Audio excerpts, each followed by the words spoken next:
Diana es profesora ayudante en el Departamento de Historia del Arte de la Universidad Complutense de Madrid y se doctoró con una tesis doctoral en Historia del Arte que lleva el nombre de Monasterio Santa María la Real de Nieva, Arte, Reforma y Reforma Dominicana en tiempos de Catalina de Lancaster y de María de Aragón, 1392-1445. Un importante trabajo que ilumina un espacio de reinas vinculado al mundo monástico de primerísima dimensión.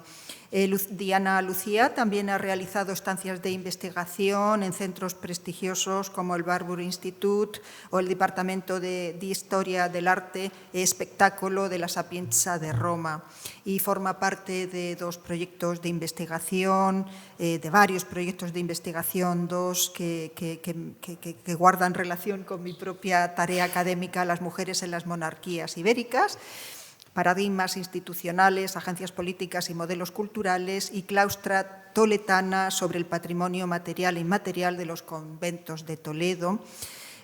Asimismo, forma parte del grupo de investigación Arquitectura e Integración de las Artes en la Edad Media de la Universidad Complutense de Madrid.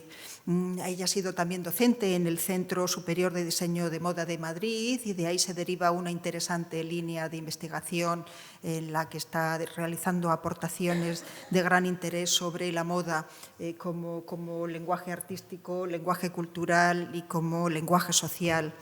Ha formado parte también del claustro de profesores de ESERP, el Business School, de ESNE y del CES, que sería el Centro... CES Don Bosco. CES Don Bosco, y también de la Universidad de Mayores del Colegio de Doctores y Licenciados en Filosofía y Letras. Diana es una de las jóvenes historiadoras del arte con una gran proyección, que milita y trabaja sobre campos muy diversos, uno de ellos este universo monjas, que en términos coloquiales entre los ponentes del día, en términos jocosos y cariñosos, enunciamos. Nos va a hablar sobre el tema Retazos de un patrimonio artístico desaparecido, reinas nobles y religiosas en el Madrid bajo medieval, de manera que junto a las intervenciones plurales que estamos teniendo, de nuevo recabamos en este espacio madrileño, haciendo honor a la ciudad que nos acoge y a las instituciones que nos dan cobertura. Tienes la palabra, Diana. Bueno, muchísimas gracias, buenas tardes. Mil gracias a los organizadores, organizadoras por la invitación. Mil gracias, Ángela, por la presentación y tener la oportunidad de hablar de mujeres. La verdad es que el título inicial es muy ambicioso y al final dije, es que con tantas mujeres al final se me va de las manos. Entonces me quiero centrar en tres mujeres que además representan esos tres grandes pilares de poder dentro del mundo medieval. Y sobre todo tres mujeres que vivieron en Madrid, en el Madrid bajo medieval y concretamente en el Madrid bajo medieval de la segunda mitad del siglo XV, principios del siglo XVI. Por lo tanto, me viene muy bien la metáfora textil, ¿no? El símil textil que utilizaba Araceli, porque ese Madrid era una especie como de tela, de urdimbre, de trama, en la que creo que son tres vidas que de alguna forma se van entremezclando. Esas tres mujeres en las que me quiero centrar en estos minutos que tengo son Juana de Portugal, una mujer tremendamente maltratada, vejada por los cronistas isabelinos, y de hecho me he vuelto loca buscando restos materiales de Juana de Portugal en Madrid, que estuvo al final de su vida, como veremos. No los he encontrado. Si encuentran, por favor, díganmelo, porque estoy, pobrecita mía, esos restos documentales, la tenemos perfectamente documentada, pero ha sido borrada del mapa. Su marido, Enrique IV, fue maltratado, ¿no?, por la historia, pero ella ya, la pobrecita, directamente borrada. Tenemos una grandísima mujer que me daría para 20 minutos para todas las ponencias del seminario y para varias tesis, que es Beatriz Galindo, la latina. Como representante de la nobleza, tenemos representante de la realeza, de la nobleza, y tenemos representante de que aquí puedo ir un poquito más deprisa porque no he podido estar esta mañana porque tenía clase, pero vamos, estoy convencida de que Constanza de Castilla ha salido mencionada unas cuantas veces como uno de los grandes pilares religiosos de ese Madrid del siglo XV. Son esas tres mujeres en las que me quiero centrar en estos momentos. y sobre todo en los retazos o bien documentales o bien materiales que hemos conservado, además de edificios que hoy en día no tenemos en pie, o bien por desamortización, o bien por reordenación urbanística, o bien por venta de la propia comunidad religiosa, de venta de ese solar y se trasladan a otro edificio. Y uno de ellos es Santo Domingo el Real de Madrid, donde pues bueno, hemos conservado algunos restos.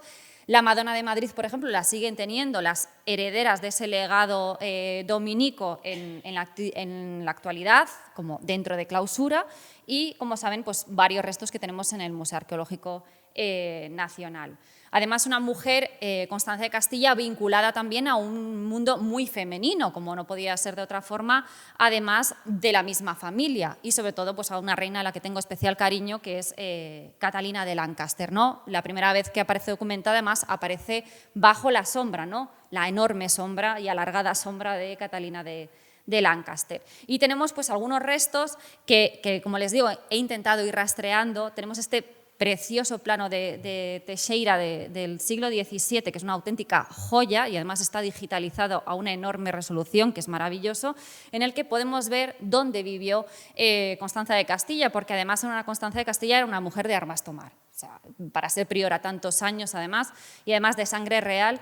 Y ella remodela el edificio. Sabemos que no solo funda esa capilla en memoria de su abuelo y de su linaje Castilla, sino que además ella remodela las dependencias monásticas, se construye su claustro, su patio con sus dependencias, con su pequeña corte de damas de alguna forma, y además una mujer que a mí siempre me gusta recordar el hecho de que dice que ella no va a llevar velo y consigue una licencia del provincial diciendo que ella no va a llevar velo porque le hace mal a la cabeza y a la vista de los ojos y no quiere llevar velo y no lo lleva.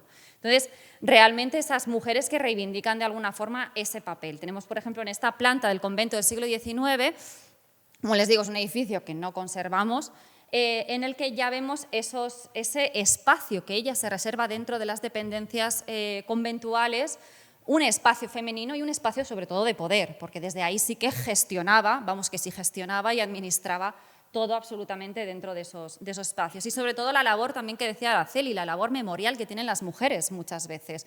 Y es algo que recaía en ellas, ¿no? Guardar y preservar la memoria familiar y la memoria del linaje. Y en el caso de Constanza de Castilla, pues esa memoria reconstruida también de su abuelo y de su linaje Castilla está muy presente, como les han hablado esta mañana.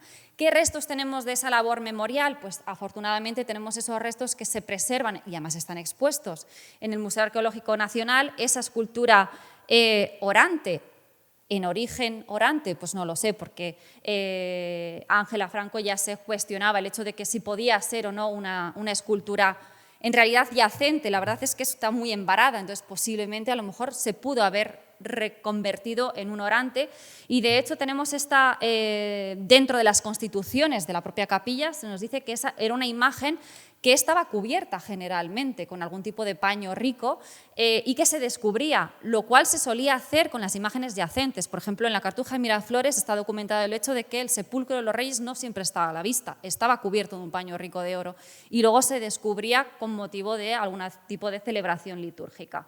Entonces ven aquí esas imágenes, como les digo, de las grandes obras que tenemos memoriales. No tenemos el sepulcro, por ejemplo, del infante Juan, que debía ser bastante dramático con los grilletes, etcétera. Tenemos esta cabeza de paje, pues un poco descontextualizada, quizás a lo mejor del conjunto funerario de Pedro I, pero no lo sabemos. Y en las propias constituciones de esta capilla de los Castilla, dentro de Santo Domingo el Real de Madrid, estaba esa labor también de orar y rezar por los que están fuera, los que están viviendo en ese siglo, ¿no? Y los que vivían en ese siglo eran precisamente en esos momentos Enrique IV y la pobre Juana de Portugal, como les digo, borrada del mapa. ¿Dónde tenemos a Juana de Portugal en Madrid? La tenemos al final de su vida, ya viuda, maltratada y olvidada, se retira a unos aposentos, no dentro de clausura, en el convento de los franciscanos. Tampoco hemos conservado el edificio original, el que tenemos hoy en día es bastante posterior, pero sí que sabemos que estaban esos espacios. Tenemos descripciones de ese cuarto que caía sobre la portería vieja del convento, con 2 ventanas, que se comunicaba para poder seguir las misas, y que además tenía una ventana alta que salía a la capilla de San Onofre. Bueno, pues San Onofre, lo interesante es que es la capilla de los Ramírez. ¿Quiénes eran los Ramírez? Pues una de las grandes familias de ese Madrid de la segunda mitad del siglo XV, que es la familia del artillero, de Francisco Ramírez. A mí no me interesa el artillero, lo siento mucho, a pesar de su importancia, pero hoy no vamos a hablar de Francisco Ramírez, vamos a hablar de su mujer, Beatriz Galindo, la latina, que muchas veces nos la han vendido como la maestra de Isabel la Católica. En realidad, si van a la documentación, no aparece como maestra, aparece como criada y aparece como moza de cámara. No está mal, para ser una mujer que no venía de linaje. La casan con un viudo, le viene muy bien y es un personaje fantástico porque vemos cómo va escalando socialmente y económicamente gracias al apoyo de la reina. ¿Qué es lo que hace Beatriz Galindo? Fundar el Hospital de la Latina. En realidad es un proyecto marital, porque lo lleva a cabo con su marido. Su marido, lo que pasa es que fallece como héroe militar en 1499 y ella se queda viuda y es la que tiene que sacar adelante las fundaciones. Completa la fundación del Hospital de la Latina, tampoco lo hemos conservado, y además funda el convento de la Concepción Francisca, anejo a ese edificio del Hospital de la Latina. ¿Qué es lo que ocurre? Que ella quiere fundar un convento de jerónimas anejo a ese hospital. ¿Qué es lo que pasa? Que ese terreno es, digamos, dominio de los franciscanos. Los franciscanos no le van a dejar que funde ahí un convento de jerónimas, no por las jerónimas, sino por los jerónimos que vienen con ellas. Entonces, piensan que les van a comer terreno, lógicamente, y tiene que trasladar a la comunidad de jerónimas a otra fundación que tiene que hacer, que ya en principio no lo tenía en mente, que es la Concepción Jerónima. Tampoco lo hemos conservado. Pero ella se queda ahí con la idea de tener que fundar un convento vinculado al hospital, ¿no? Que es por eso el que funda finalmente esa Concepción francisca. ¿Qué es lo que hemos conservado en la Concepción Jerónima? Como les digo, es buscar retazos, por eso he titulado mi intervención así, porque pues bueno, muchas veces tenemos que recurrir los medievalistas al siglo XIX, a esos fantásticos dibujos, por ejemplo, que tenemos en el Museo Nacional del Romanticismo de Abrial, donde de repente podemos conocer cómo era esa capilla mayor de la iglesia de la Concepción Jerónima, que ya les digo que no hemos conservado, con esas bóvedas de combados tan típicas de finales del XV, principios del XVI. Por lo tanto, podemos ir viendo poco a poco. ¿Qué es lo que hemos conservado también que procedería de esa concepción Jerónima? Posiblemente estos retratos. ¿Eran o no el artillero y la latina? Pues no lo sé. Lo tenemos en el Museo Lázaro Galdiano, se vincula a ellos y sobre todo José Lázaro Galdiano pensaba que sí, que eran retratos, a lo mejor vinculados a algún tipo de retablo, y además sabemos que cuando se desmantela ese convento, el propio José Lázaro Galdiano dice donde se vendieron muchas cosas buenas y los papeles antiguos a expuertas. Entonces, bueno, José Lázaro Galdiano, que tenía muy buen ojo, pues sabía dónde acudir para engrosar esa colección. En el caso del Hospital de la Latina, finalmente funda un convento de concepcionistas franciscanas para que los franciscanos se queden tranquilos, pero bueno, por lo menos saca adelante ese programa. También tenemos un dibujo de Abrial en el Museo del Romanticismo que nos permite saber cómo era esa capilla mayor de la Concepción Francisca. Son memorias perdidas, como les digo, es que todo se ha desmantelado, entonces lo que tenemos son pedacitos materiales que tenemos que ir rastreando. Podemos encontrarlos, por ejemplo, en publicaciones de las primeras décadas del siglo XX, donde todavía se nos muestran esos edificios a finales del siglo XIX, como es en el caso de la Concepción Francisca y el hospital. Esta foto, que es terrorífica, se me abren las carnes como historiadora del arte y medievalista, pero que es fabulosa, que no están viendo, creo, prácticamente nada, pero que son los yacentes de la Latina y del artillero en los almacenes de la Villa de Madrid, tirados sobre unos maderos de mala manera, que era lo que salvaron, porque bueno, consideraban a bulto un poco que tenía cierto valor patrimonial, ¿no? Y afortunadamente por eso, aunque sea bulto, lo hemos conservado. ¿Dónde estaban estos yacentes? Obviamente en unos arcosolios conservados. Ya no me meto si eran exentos primero, luego se trasladan los laterales. Lo que sabemos es que cuando lo ve Abrial están en los laterales y así se conservan. Hoy los tenemos en ese Museo de San Isidro fabuloso y tenemos esos sepulcros. En realidad no son sepulcros, son cenotafios porque nunca recibieron los cuerpos de los donantes. El pobre Francisco Ramírez no sabemos dónde están sus restos. Beatriz Galindo, hoy en día están en el Goloso, en el convento que tienen las Jerónimas, que son la comunidad que en origen, en los años 60, se trasladó a ese convento del Goloso. ¿Qué ocurrió con la puerta del Hospital de la Latina? Que, por ejemplo, aquí tenemos en esta tablita maravillosa, costumbrista, pintoresca de Sorolla. Esta descripción me encanta porque nos lo describe ya a finales del siglo XIX en manos de un tendero, como lo vemos en esa tablita de Sorolla, que había puesto unas cuerdas clavadas entre los sillares en las llagas y tenía ahí de todo, pues manteles, fajas de colores, lo cual me parece bastante pues eso, pintoresco, ¿no? A lo que había quedado reducido ese hospital. El proyecto de traslado de esa puerta fue obra del gran Fernando Chueca, y hoy en día, pues seguramente ustedes han pasado varias veces y han visto de repente en medio de un parking del campus de Ciudad Universitaria esa portada. Bueno, tenemos estas fotos también del archivo regional en las que se ve ese montaje, ¿no?, de esa portada que afortunadamente se salvó y que hoy en día tienen precisamente en el parking de la Escuela de Arquitectura de la Politécnica, que es donde está. Esta foto, pues no sé si llegan a ver, hay una moto metida dentro aparcada.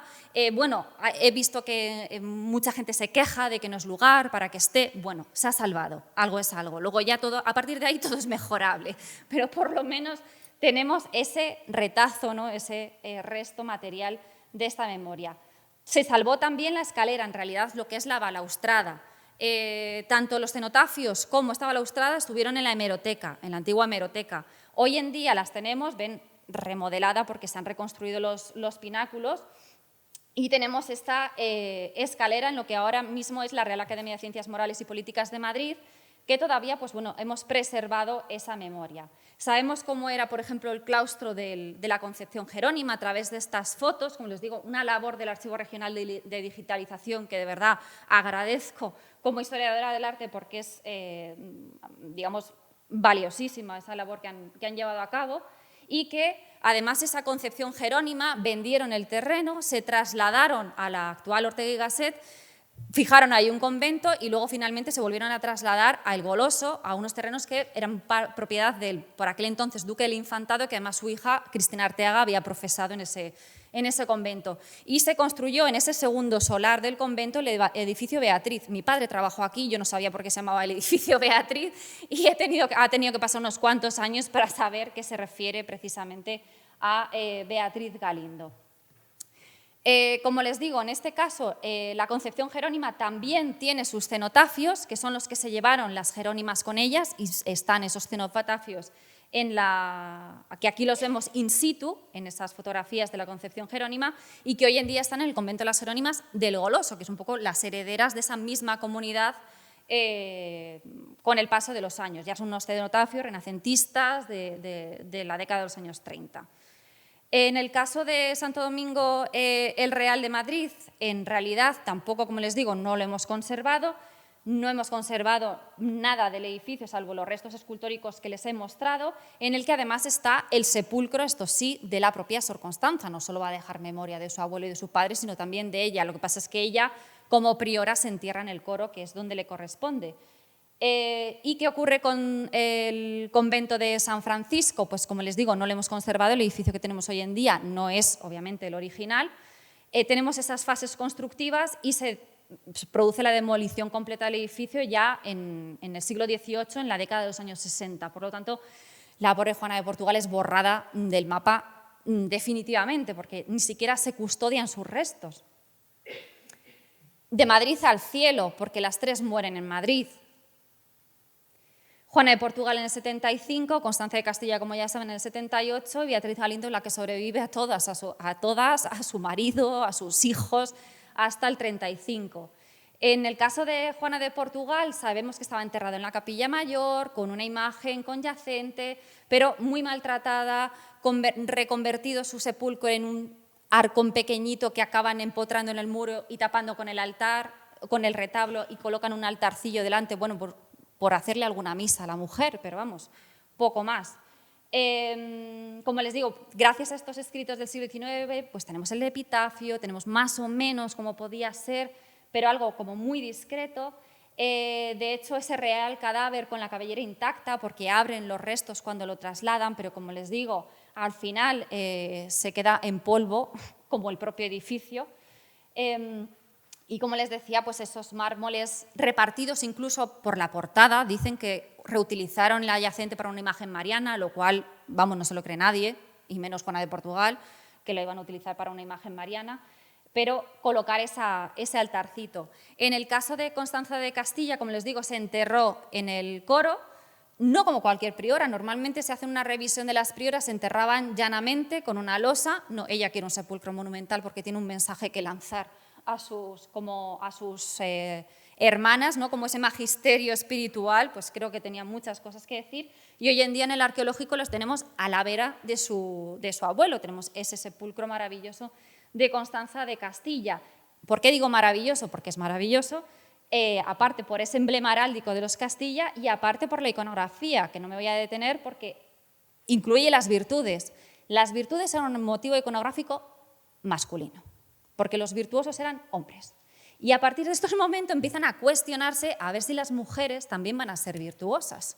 Y creo que es una declaración de intenciones el que Constanza de Castilla lo deje en alabastro y lo lance a sus hermanas como diciendo, a ver, nosotras también podemos seguir los caminos de la virtud aunque seamos mujeres, ¿no? Entonces tienen aquí esas representaciones de las virtudes. Y de hecho, como les digo, se reivindica esas mujeres como virtuosas y Lucio Marineo Sículo nos dice que la latina era una mujer adornada de virtudes y de letras, mucho para una mujer en el siglo XV, no solo virtuosa, sino también letrada, que en realidad lo eran las tres de las que estoy mencionando.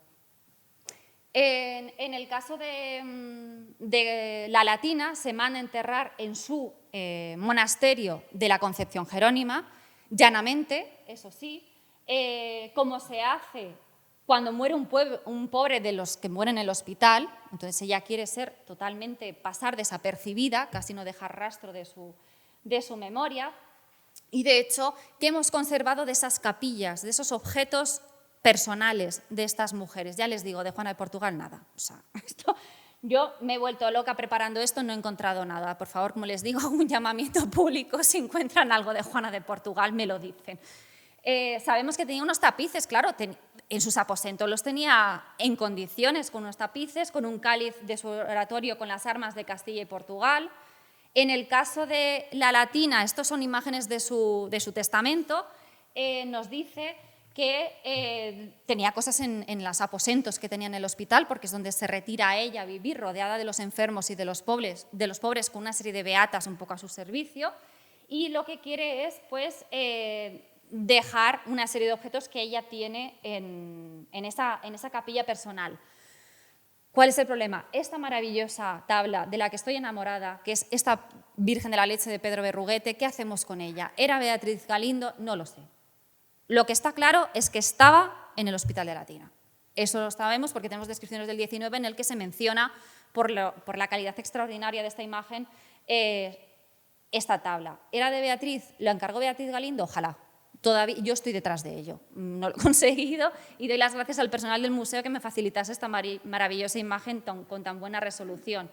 Sí que es cierto que ella hablaba de que tenían su capilla 4 tablas que habían sido de la reina Isabel, porque eran, digamos, muy, muy próximas. Entonces, ¿era una de estas tablas encargo, regalo de la reina por la relación también que tenía de patronazgo con la figura de Pedro Berruguete? Podría ser, pero no lo podemos afirmar, desgraciadamente. También se nos habla de una cruz de altar esmaltada que tenía dentro de estos aposentos, que había sido también de doña Isabel, y además lo que hace Beatriz, que gestionaba muy bien su patrimonio, era ligar estos bienes de capilla a los mayorados de sus nietos, porque sobrevivían a sus hijos, para que no los puedan vender, fundamentalmente, y entonces atarlos de manera potente a ese patrimonio familiar y que no desaparezca. Nos habla también de los libros, tenía libros en latín, tenía libros en romance, los libros en romance para las monjas, para sus monasterios, y los libros en latín para los jerónimos. Curioso que haga distinción de género en el reparto de los libros. Y si hablamos de libros y hablamos de magisterio espiritual, el devocionario que tenemos en la Biblioteca Nacional de Constanza de Castilla, en el que se distinguen, yo no me voy a meter en estudios codicológicos, Dios me libre, pero han distinguido 4 manos. ¿Podría ser una de Constanza? No lo sé. Pero sí que es cierto que desde el punto de vista artístico, estas miniaturas son malas.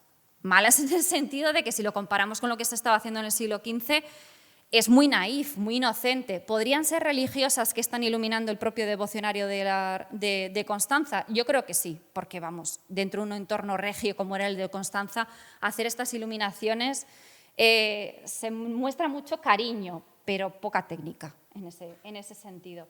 Por lo tanto, lo que les he mostrado muy rápidamente, antes de que me regañe Ángela, son retazos, como les digo, retazos materiales, huellas que podemos rastrear desde el ámbito histórico-artístico, sepulcros, tablas, memorias documentales, cenotafios, libros, escrituras, portadas trasladadas a un parking de Ciudad Universitaria y sobre todo recordar, como les digo, las palabras, en este sentido, un compañero que nos dejó en noviembre, demasiado pronto, que en una de sus últimas publicaciones, Juan Carlos Ruiz Souza, nos decía que el espacio, y en este caso estos restos materiales, reciben la impronta de sus dueños naturales para que su recuerdo y presencia nunca se olvide. Y creo que seminarios como este colaboran a que eso sea así. Muchísimas gracias.